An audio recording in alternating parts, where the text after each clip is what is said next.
The day is April 21st, 1836. The Battle of San Jacinto is about to occur, which is the deciding factor in the Texas Revolution. It would eventually lead to the capture of Santa Anna, the president of Mexico at the time. Here we can see Texan forces approaching the Mexican army for the first time.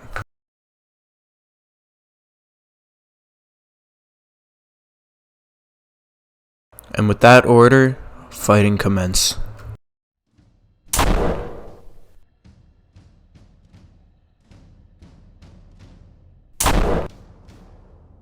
At this point, things were looking like it was going well for the underpowered Texan forces.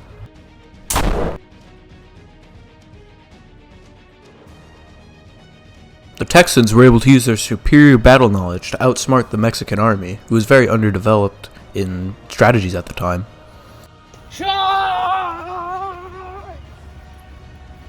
After running low on munitions, both sides would begin to engage in hand-to-hand combat.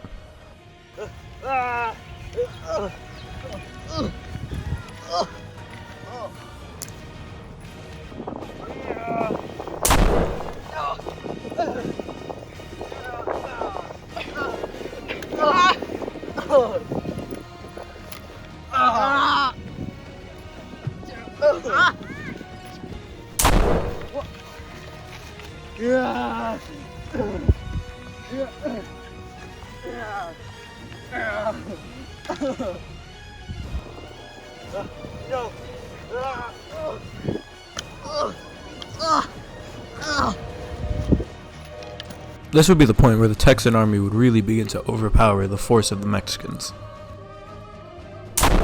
There's too many of them. I'm out of here.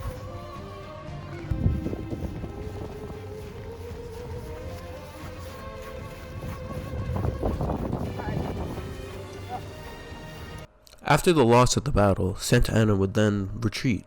He would be found one day later and taken into custody by Texan forces. After winning the battle, the Texan army would later capture Santa Anna and discuss terms with him in order to gain independence from the Mexican government.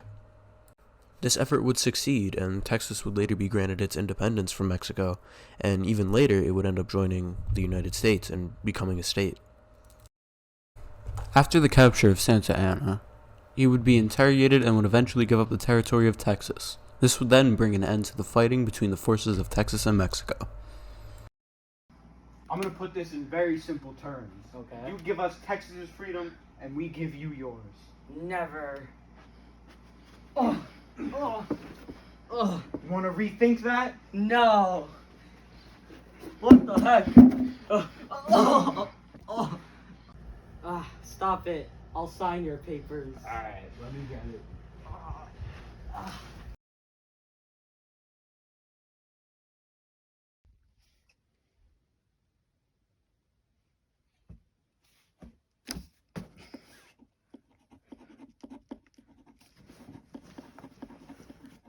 Here.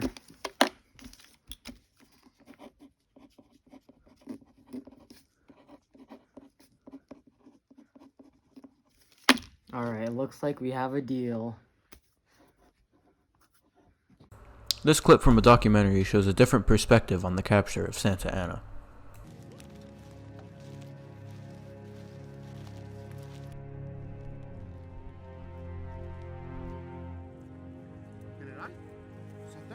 Presidente. Santana. Soldados, atención.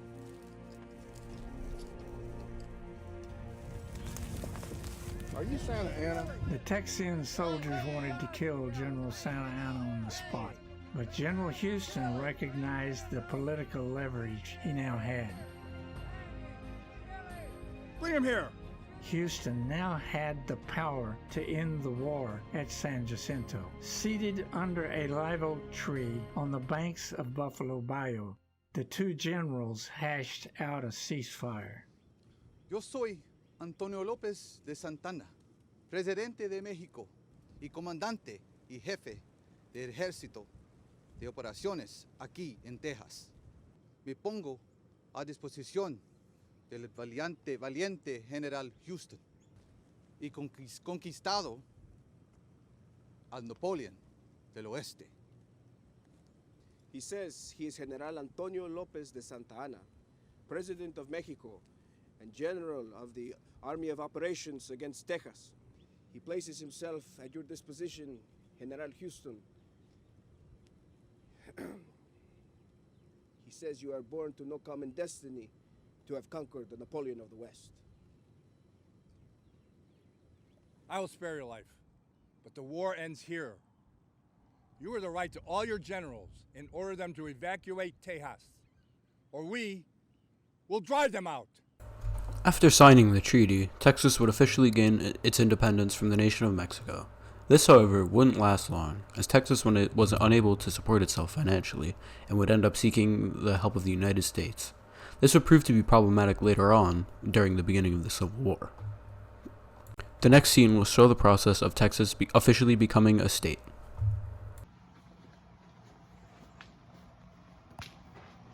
So, you wanted to talk about Texas joining the U.S., right? Yes. So, as you might have known, Alright. a few years back, we got our independence from Mexico, and, I'm just gonna put this simply, we're broke. Okay. Can we join? Let me discuss it for a second.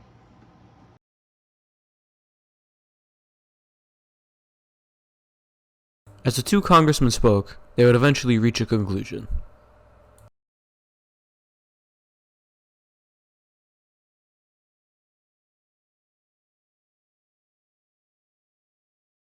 So we've reached our final verdict, Okay. and we have decided that you will join the U.S.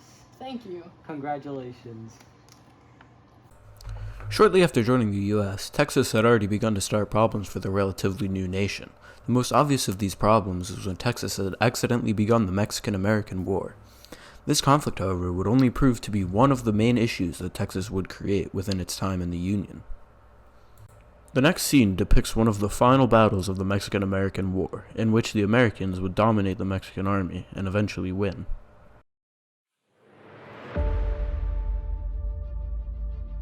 Go, go, go! Hold the line, guys, they're coming! Let's get them, boys! They're coming!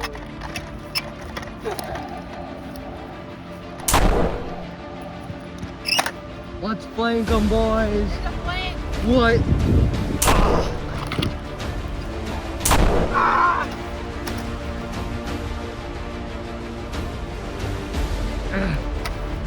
Bang!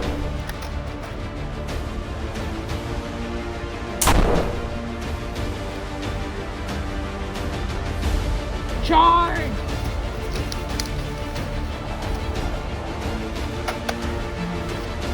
They're pushing us. We gotta run. Come on back. The Mexican-American War would eventually end in a victory for the U.S. Army.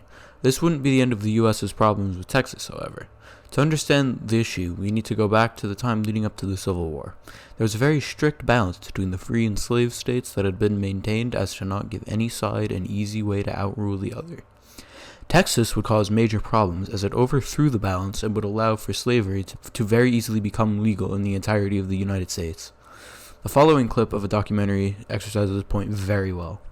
You see, as America expanded westward, each new state or territory that was added threatened to upend the delicate balance between the slave and free states. If one faction managed to outnumber the other, it could gain an easy majority and force its own ideals on the opposing side, leaving a huge portion of the population feeling spiteful and oppressed. For a while, compromises kicked the can down the road and kept the volatile balance in check, as new free and slave states were roughly added in pairs. But then one loudmouth state just had to barge in and ruin everything as usual.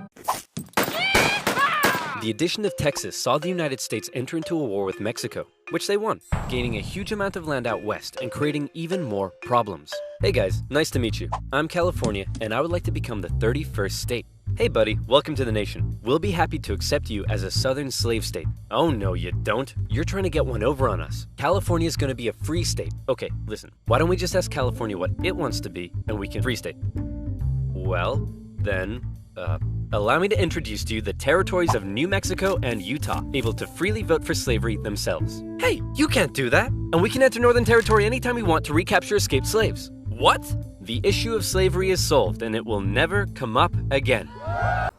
As that video demonstrated, the addition of Texas would eventually lead to the Fugitive Slave Act and the creation of the Utah and New Mexico territories, which were able to freely vote for slavery themselves. The addition of these states would overthrow the balance of free and slave states, which would indirectly cause the Civil War.